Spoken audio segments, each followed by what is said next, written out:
করেছেন। আজকে যে আমরা সকলে একত্রিত হয়েছেন এর জন্য আমি কুড়িগ্রাম জেলা বিএনপির পক্ষ থেকে কুড়িগ্রাম জেলা পরিষদের প্রশাসক হিসেবে আপনাদেরকে প্রাণ ঢালা অভিনন্দন, শুভেচ্ছা ও কৃতজ্ঞতা জানাচ্ছি। আপনারা সবাই জানি, যারা মাদক সেবন করে এবং যারা মাদকের ব্যবসা করে তারা নিজের বাবা মাকে মানে না। তার নিজের বাবা মাকে তারা বিভিন্ন সময় অপমান করে এবং গায়ে পর্যন্ত হাত তোলে, মারধর পর্যন্ত করে। এমন অভিযোগ আমাদের কাছে আছে।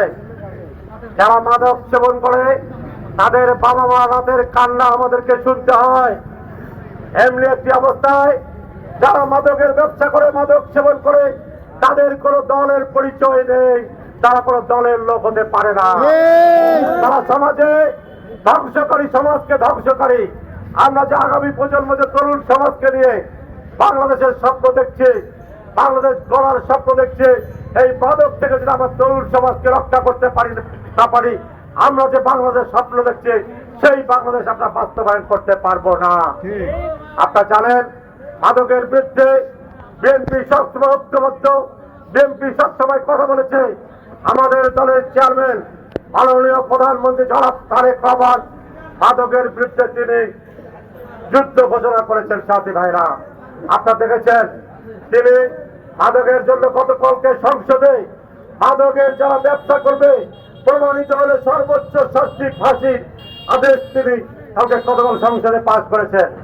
আজকে তাহলে একটি সরকারের মনোভাব এরকম কিরকম হলে, আমরা বিগত অনেক সরকারকে দেখেছি, বর্তমান সরকারের মাননীয় প্রধানমন্ত্রী জনাব তারেক রহমান যেভাবে বাংলাদেশকে নিয়ে চিন্তা করছে, তিনি জানেন এই দেশকে বাঁচাতে গেলে, তরুণ সমাজকে বাঁচাতে গেলে মাদক থেকে তরুণদেরকে রক্ষা করতে হবে। তিনি কিছু কর্মসূচি গ্রহণ করেছেন। তিনি প্রত্যেকটি ইউনিয়নে তরুণদেরকে মাদক থেকে ফিরিয়ে নিয়ে আসতে হবে, খেলায় মনোযোগী করতে হবে পড়াশোনার পাশাপাশি। তাই তিনি প্রত্যেকটি ইউনিয়নে একটি খেলার মাঠ করার ঘোষণা দিয়েছেন। ইনশাআল্লাহ সরকার প্রত্যেকটি ইউনিয়নে একটি খেলার মাঠ তৈরি করবেন এবং প্রত্যেকটি উপজেলায় একটি স্টেডিয়ামের ব্যবস্থা করবেন, মিনি স্টেডিয়ামের ব্যবস্থা করবেন তরুণদেরকে খেলায় ফিরে নিয়ে আসার জন্য। আজকে আমি ফুলবাড়িতে এসেছি। আজকে মাদক বিরোধী কমিটির নেতৃবৃন্দরা আমাকে আমন্ত্রণ করেছেন, আমাকে বক্তব্য দেওয়ার সুযোগ করে দিয়েছেন। এই জন্য ধন্যবাদ এবং কৃতজ্ঞতা প্রকাশ করছি। সারাদিনে আমি ব্যক্তিগতভাবে একটু অসুস্থ, তারপরে আমি এই প্রোগ্রামে আজকে উপস্থিত হয়েছি। আমি তার গৌরব মন্ডল গিয়েছিলাম নদী ভাঙ্গন এলাকার মানুষের দুর্দশা দেখার জন্য, সেখানে জিও ব্যাগের ব্যবস্থা পরিদর্শন করার জন্য।